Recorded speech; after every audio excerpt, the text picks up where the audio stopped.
Bienvenue sur votre chaîne préférée Akhbar el-Bled. La ruée américaine vers l'or marocain. Stella Africa Gold, une société canadienne, annonce un troisième réservoir d'or au Maroc. Avant de détailler le sujet, n'oubliez pas de vous abonner à votre chaîne préférée Akhbar el-Bled et surtout n'oubliez pas de cliquer sur la cloche pour être sûr de recevoir un bip qui vous avise à chaque fois qu'il y a du nouveau sur votre chaîne Akhbar el-Bled. Bonjour.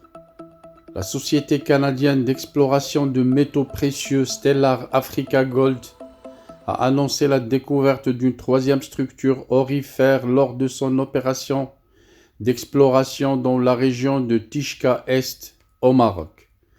Située dans un col de montagne à 80 km du sud-est de Marrakech, cette découverte risque de révolutionner la ruée américaine vers l'or marocain. Il s'agit d'une troisième structure minéralisée au nord avec plus d'1 kilomètre de longueur et des tranchées tirant jusqu'à 5,81 grammes par tonne sur 4 mètres dans le 4e programme des tranchées au projet aurifère Tishka Est au Maroc. Maurice Giraud, vice-président à l'exploration et directeur de l'exploitation de Stell, a déclaré « Je suis ravi de constater que le potentiel du projet Tishka s'épanouit avec la découverte d'une autre nouvelle structure au sein des permis de Tishka Est. Cette troisième structure, appelée zone C, est située à l'est de la zone B et présente une minéralogie des teneurs en or et une largeur de structure similaire à celle des zones B et A précédemment rapportées. La structure de la zone C ajoute 1000 mètres de minéralisation aurifère aux 1200 mètres déjà annoncés des structures A et B, pour un total combiné de 2200 mètres. Cette nouvelle structure importante reste ouverte vers l'est et en profondeur. Stellar dispose d'une équipe géologique permanente au Maroc et l'exploration de la zone C est en cours. Les résultats seront publiés au fur et à mesure que les analyses seront reçues et analysées. Le programme de tranchées de la zone C consistait en un programme de surface de 6 tranchées creusées à la main d'1 mètre de profondeur à travers une structure de sulfure de quartz ankérite orientée est-ouest avec des sulfures apparents, de la pyrite, de l'arsénopyrite, de la chalcopyrite et de l'oxyde de fer dans une unité de schiste très brisée et déformée, découverte lors du programme initial d'échantillonnage des sédiments de ruisseaux sur le nouveau permis. À noter que le Maroc regorge de ressources naturelles, de précieux minéraux et dans certaines régions du sud de gisements d'or. La ruée vers l'or, ce n'est pas qu'une histoire mythique américaine. Au Maroc aussi, on chasse le précieux métal doré. À 280 km au sud-ouest d'Agadir se trouve la mine d'Aqqa, exploitée par Aqqa Gold Mining Management, qui y a lancé depuis 2007 l'exploitation et le traitement de l'or et du cuivre. Management assure également un rôle social dans la région, en veillant à développer les actions de promotion de la scolarisation, de protection de l'environnement, et œuvre pour le désenclavement de la région et l'accès aux soins.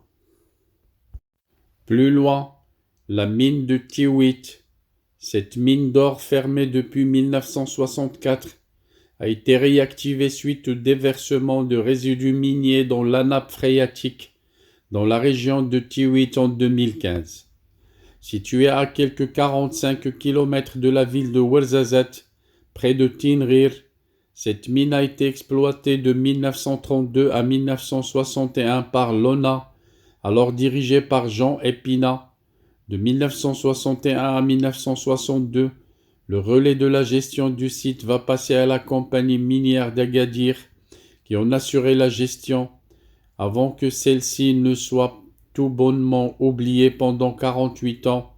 Il est ensuite réactivé en 2012 par Co Company SA, qui y produit des lingots d'or à haute teneur, des lingots d'argent ainsi que des lingots d'argent aurifères. Si la minéralisation aurifère dont le projet a été découverte en 1946, les opérations d'exploitation ont démarré quant à elles en 1950. La mine de Tishla, la province de Oued Dahab au Rio de Oro pour les hispanophones, porte bien son nom. C'est précisément dans la région de Tishla, dans la province d'Ausred, qu'en 2017 ont été découverts des gisements d'or par les populations locales. Contacté par un média marocain à cette occasion, une source précisait alors que lorsque la nouvelle s'est répandue, de nombreux Marocains se sont empressés d'acquérir une machine de prospection qui valait entre 20 000 dirhams et 30 000 dirhams à cette époque pour partir à la conquête de l'or. Ceux qui réussissaient à en trouver le vendaient ensuite à Dakhla à des prix compris entre 350 et 400 dirhams le gramme. Cette même source indiquait aussi aux médias que les chasseurs d'or attendent généralement l'automne ou l'hiver parce qu'il fait plus frais. L'or monte à la surface et devient ainsi plus facile à extraire, contrairement à l'été où le métal se dissimule dans les profondeurs du sol. Mauvaise nouvelle pour les nouveaux venus, l'extraction d'or à Tishla a depuis été interdite par les autorités. La mine de Boumadine, située dans la province d'El Rachidia, la mine de Boumadine et son exploitation sont entre les mains de la filiale marocaine du groupe canadien Maya Gold and Silver. Ce gisement qui s'étend sur près de 32 km² et selon des études réalisées sur des prélèvements, riche en or entre 1,85 g et 2,71 g par tonne, en argent entre 133 g et 180 g par tonne, et en soufre entre 16% et 25,6%.